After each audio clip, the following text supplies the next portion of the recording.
राम मंदिर चढ़ावे चोरी का मामला अब सर्वोच्च न्यायालय तक पहुंच गया है। बीते सोमवार यानी 13 जुलाई को सर्वोच्च न्यायालय में भी सुनवाई हुई और उस सुनवाई की जो अध्यक्षता थी वो खुद यहां पर सीजीआई ने की। लेकिन सबसे अहम चीज निकल कर ये आई कि अब यहां सुप्रीम कोर्ट ने भी साफ तौर पर कह दिया है कि अभी एसआईटी जो जांच कर रही है, एसआईटी को अपनी स्टेटस रिपोर्ट सामने लाने देते हैं, उसके बाद ही जो याचिका यहां कुल मिलाकर के दायर की गई है सुप्रीम कोर्ट में और याचिकाओं के जरिए जो मांग यहां सर्वोच्च अदालत से की गई है उसको लेकर कोर्ट का कहना है कि स्टेटस रिपोर्ट देखने के बाद ही याचिकाओं में जो बातें कही गई हैं उन पर विचार किया जाएगा। और अब अगली जो तारीख दी गई है वो सोमवार 20 जुलाई की दे दी गई है। इस मसले पर चर्चा के लिए मेरे साथ मेरे सहयोगी शिवम है।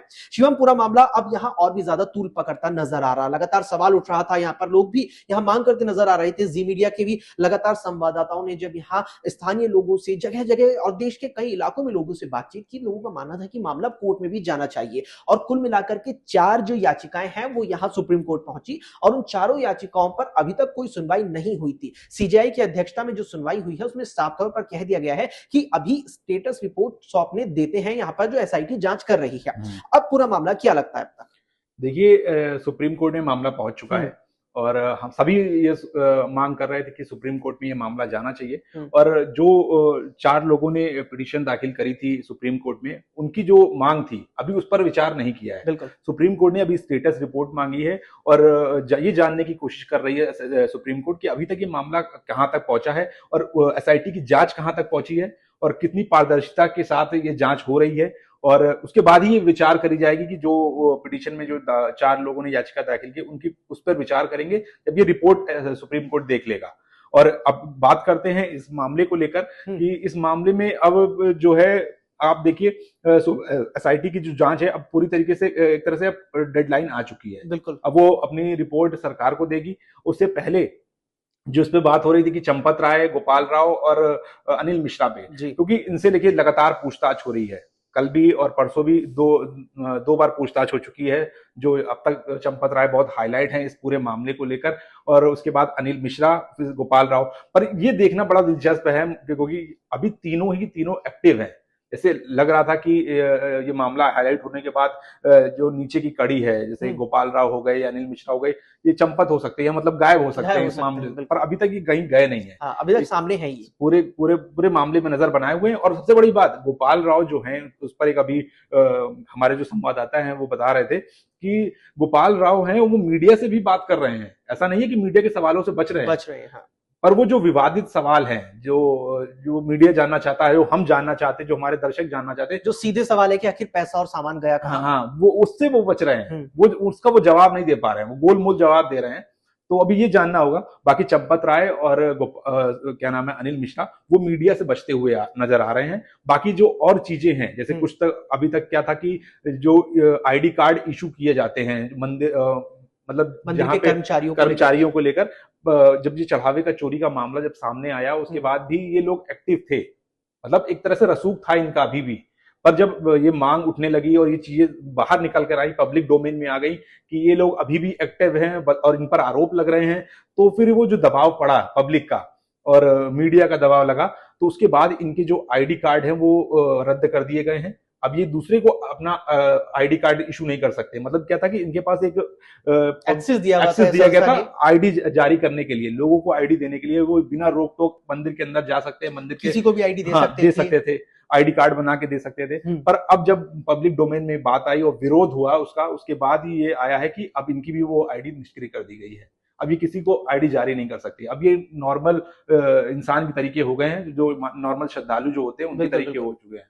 शिवम, आपने यहाँ पर कई नामों का जिक्र किया और दर्शकों के लिए बताना जरूरी है कि एक नाम और है अब जो यहाँ चर्चा में आ गया, नाम है संतोष दुबे का। संतोष दुबे वो शख्स हैं जो स्थानीय नेता भी हैं और वहीं कुछ संगठनों से जुड़े हुए भी हैं। उन्होंने मीडिया के सामने साफ तौर पर यह दावा किया, न्यूज एजेंसी एएनआई से भी बातचीत में उन्होंने सीधे तौर पर यह दावा किया था कि मेरे पास सबूत है, मेरे पास ऐसे सबूत हैं जो सीधे इस बात की गवाही देते हैं कि राम मंदिर में यहां चढ़ावे की चोरी हुई है, दान पात्र से नकदी भी चुराई गई है और साथ ही यहां आभूषण भी चुराए गए हैं, चाहे वो चांदी के हो, सोने के हो या अन्य किसी यहां धातु के आभूषण हो। आपने भी यहां पर देखा संतोष दुबे सामने आए हैं, साफ तौर पर कहते नजर आए। लेकिन इस बीच एक और टर्निंग पॉइंट इस पूरे मामले में तब आया जब एसआईटी ने यहां संतोष दुबे से बीते रविवार की रात को यहां पूछताछ की है। और संतोष दुबे से जब एसआईटी ने पूछताछ की तो एसआईटी के जो अधिकारी थे उन्होंने संतोष दुबे से साफ तौर पर कहा था कि अगर आपके पास कोई भी ऐसा सबूत है जिसे आप सबूत बता रहे हैं, कुछ भी ऐसे दस्तावेज हैं, तो उन्हें तुरंत ही यहाँ अधिकारियों तक जमा कराए। और सोमवार को उन्होंने यहाँ नजदीकी सीईओ ऑफिस में भी वो जमा करा दिए हैं। अब तक आगे इस मामले में क्या निकल कर आया? देखिए, जैसा कि आपने संतोष दुबे की बात यहाँ पर छेड़ी है, संतोष दुबे इस पूरे मामले में शुरुआत से ही बड़े एक्टिव है और फ्रंट पर आके बैटिंग कर रहे हैं। अब तक जिस तरीके से एसआईटी ने उनसे पूछताछ करी रविवार रात को, और सोमवार को उनको डेडलाइन दी थी कि आपको ये जो भी आरोप आप लगा रहे हो, जो भी है वो आप एसआईटी, हमारी जो एसआईटी कह रहे हैं, जो सीईओ शेष त्रिपाठी जी है, उनको आप पूरी रिपोर्ट दीजिए। तो उन्होंने 75 पन्नों की रिपोर्ट जो है वो सीईओ को दे दी है, जमा कर दिया है कल। और उसके बाद जो ये चीजें सामने आई हैं कि जो 75 पन्नों की जो डॉक्यूमेंट है उसमें उन्होंने चंपत राय पे गंभीर आरोप लगाए हैं। और उसमें आरोप ऐसे हैं कि चंपत राय ने जमीनें खरीदी हैं, विवादित जमीनें खरीदी, और मूर्तियों का जो इधर से हेर फेर हुआ है उसके भी आरोप लगाए हैं उस डॉक्यूमेंट में। और इसके अलावा एक चीज और निकल कर सामने आई है, मैं आपको बता रहा हूँ कि जो जब मंदिर का निर्माण हो रहा था उस समय जो खदान, राजस्थान की जो खदान से जो भी पत्थर या जो भी चीजें आई हैं वहां से खदान से, बताया जा रहा है कि खदान मालिक ये चीजें फ्री में देने के लिए तैयार थे, पर 5 गुना ज्यादा पैसे में उसे खरीदा गया है। और ये चंपत राय पर ही आरोप लगाया है संतोष दुबे ने कि उनके ही बेहद संगीन आरोप है। और 75 पन्नों के डॉक्यूमेंट जो है उन्होंने एसआईटी को सौंप दिए। अब देखिए आगे क्या निकल के सामने। शिवम, आपने यहाँ पर कई चीजों का जिक्र किया। आपने यहाँ पर इस बात का भी जिक्र किया कि किस तरीके से राजस्थान की खदानों से पत्थर आए, वे पत्थर जो मंदिर में जगह जगह निर्माण के लिए लगाए जाने थे उस वक्त जब मंदिर का निर्माण कार्य चल रहा था। इस बीच शिवम, एक चर्चा का विषय सोशल मीडिया पर यह भी बना हुआ है कि एक सोने से मढ़ी हुई रामचरितमानस भी मंदिर में दान की गई थी, जिसके बारे में अभी तक कोई जानकारी सामने नहीं आई है। और मीडिया के सामने आकर साफ तौर पर कहते नजर आए पूर्व आईएएस लक्ष्मी नारायण। उन्होंने दावा किया कि मैंने अपनी मां के खुद के जेवर बेच करके एक सोने की रामचरितमानस तैयार कराई थी, जिसकी कीमत लगभग 5 करोड़ रुपए उन्होंने बताई। लेकिन उन्होंने आरोप लगाया कि चंपत राय पर सीधा आरोप लगाया है यहाँ पर कि उन्होंने जब रामचरितमानस मंदिर में भेंट की, दान की, तो मुझे कोई भी रसीद यहाँ नहीं दी गई। और सोशल मीडिया पर इस बात की भी खूब चर्चा है लोगों के बीच कि वो रामचरितमानस जो सोने से मढ़ी हुई थी, पूरी करोड़ों में उसकी कीमत बताई जा रही है, 5 वो भी गायब है। 5 करोड़ रुपए से उस पे क्या अपडेट आया? देखिए, रामचरितमानस पे तो देखिए शुरुआत जब से ये मामला आया हाईलाइट में, जब लोगों ने आरोप लगाना शुरू किया, क्योंकि देखिए जब राम मंदिर बना तो उसके बाद एक श्रद्धा भाव से लोगों ने बहुत सारा दान दिया। किसी ने सोने दिए, किसी ने रामचरितमानस सोने से जड़ी हुई दी, किसी ने चरण पादुकाएं चांदी की दी। मतलब उन्होंने अपनी श्रद्धा से दिया। किसी के पास नहीं था तो उन्होंने अपने जमीनें बेच के या इकट्ठा जो भी जमा पूंजी थी जीवन भर की, उसको इकट्ठा करके उन्होंने भगवान को दिया। जमा पूंजी थी जीवन भर की, उसको इकट्ठा करके उन्होंने भगवान को दिया। तो कुल मिलाकर इस पर ये अपडेट आया है कि जैसा कि ट्रस्ट बोल रहा है कि अभी वो हमारे पास सारी चीजें हैं और वो कहीं गायब नहीं हुई हैं। और अभी तक ऐसा कुछ भी उन्होंने दिखाया नहीं है पब्लिक डोमेन में या वीडियो जारी नहीं किया है।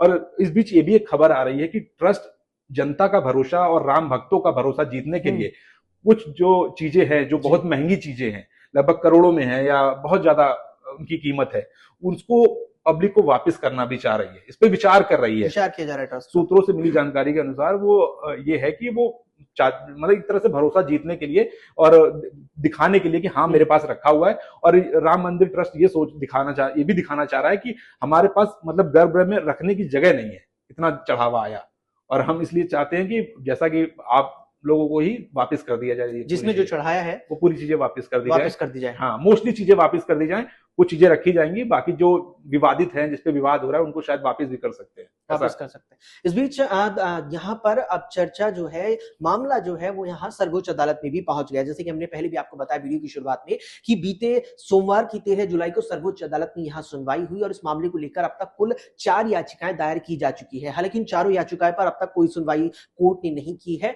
और बीते सोमवार की सुनवाई में सर्वोच्च अदालत में जो सुनवाई हुई वो सीजेआई की अध्यक्षता में हुई। उसमें साफ तौर पर कहा गया कि अभी एसआईटी जो है अपनी जांच के अंतिम चरण में है और उसको स्टेटस रिपोर्ट सौंपने देते हैं। जब अपनी स्टेटस रिपोर्ट यहां पर एसआईटी सौंप देगी, उसमें यहां पर देखा जाएगा कि एसआईटी की जो पूरी जांच रही है लगभग पूरे 1 महीने में पिछले, उसमें क्या कुछ निकल कर आया है, कौन लोग हैं जो मुख्य आरोपी बने हैं और क्या क्या चीजें ऐसी हैं जिनको लेकर के विवाद है, जो समान प्रमुखता से यहां गायब हुए हैं और अभी तक भी उनके बारे में कोई अपडेट यहां पर नहीं मिला। अगली सुनवाई इस पूरे मामले की अब अगले ही सोमवार यानी 20 जुलाई को होने वाली है।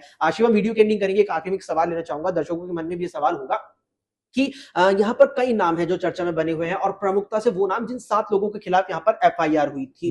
दर्शकों के मन में भी ये सवाल है कि, और लोग कमेंट भी लगता है करेंगे यहाँ पर हमारे इस वीडियो में, जानना चाहेंगे कि जिन लोगों के खिलाफ अब तक एफआईआर हुई थी उसमें जिन कई लोग ऐसे थे जिनके यहाँ से लाखों की संख्या में नकदी बरामद हुई थी, उस पर क्या जानकारी आई थी? देखिए, वो सारे ही लोग अभी जांच में हैं और एसआईटी जांच कर रही है। अभी बहुत सी चीजें बाहर आनी बाकी है। देखिए, जैसा कि राम मंदिर तीर्थ क्षेत्र ट्रस्ट के जो कोषाध्यक्ष है गिरी महाराज जी ने, देवानंद गिरी महाराज, उन्होंने जैसा बताया कि उन्होंने तो कहा कि 3 करोड़ से ज्यादा की चोरी नहीं हुई है और आंकड़े गलत दिखाए जा रहे हैं। उन्होंने तो सभी को झूठा बता दिया है। पर ये जिस तरीके से उनके इस्तीफे की भी मांग की गई थी। हाँ, उनके इस्तीफे की मांग की गई और उन्होंने इस्तीफा देने से मना कर दिया, क्योंकि चर्चा ये भी थी क्योंकि ये कोषाध्यक्ष थे और कोषाध्यक्ष का ही कोषा का ही मामला है। बिल्कुल, जो चढ़ावा और ये सब तो कोषा में ही आता है। जी जी जी, और वो हाँ, निगरानी में रहता है, निगरानी में रहता है और वो रहते हैं पुणे में जी।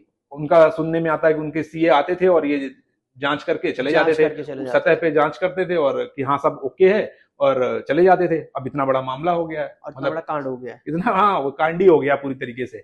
तो एक तरह से अब वो उनसे जब इस्तीफा मांगा गया, क्योंकि श्रद्धालु भी चाहते हैं कि जितने भी इस पे लिप्त लोग हैं सबका इस्तीफा मिलना चाहिए, पर उन्होंने मना कर दिया कि वो इस्तीफा नहीं देने वाले हैं। साफ साफ कह दिया, साफ मना कर दिया, इस्तीफा नहीं देने वाले। कुल मिलाकर जो बाकी एसआईटी जांच कर रही है और जितने लोग भी अभी इस आरोप में गिरफ्तार हुए हैं, पुलिस लगातार उन पे नई चीजों पे काम कर रही है। जो भी नई चीजें पता चल रही है उन पे छापेमारी हो रही है और सबूतों को इकट्ठा किया जा रहा है, क्योंकि ताकि आगे चलकर उनको भविष्य में कड़ी से कड़ी सजा दिलाई जा सके, कड़ी सजा दिलाई जा सके। अब देखना होगा यहाँ पर कि सर्वोच्च अदालत में अगली सुनवाई में क्या होने वाला है और एसआईटी की जो स्टेटस रिपोर्ट आने वाली है उस पर सरकार आगे क्या कदम उठाती है, क्योंकि जिस तरीके से सूबे के मुखिया योगी आदित्यनाथ के सामने जब ये मामला आया था तो तुरंत ही राज्य सरकार ने, मुख्यमंत्री योगी आदित्यनाथ ने 3 वरिष्ठ आला अधिकारियों की एसआईटी का गठन कर दिया था, जो अब अपनी जांच के अंतिम चरण में आ चुकी है। अब देखना है कि क्या होता नजर आता है इस पूरे मामले में और क्या कोई बड़े नाम भी निकलकर सामने आएंगे जो इस मामले में शामिल है। अपनी राय हमें कमेंट में जरूर बताएं। फिलहाल के लिए इतना ही, देखते रहें जी यूपी उत्तराखंड।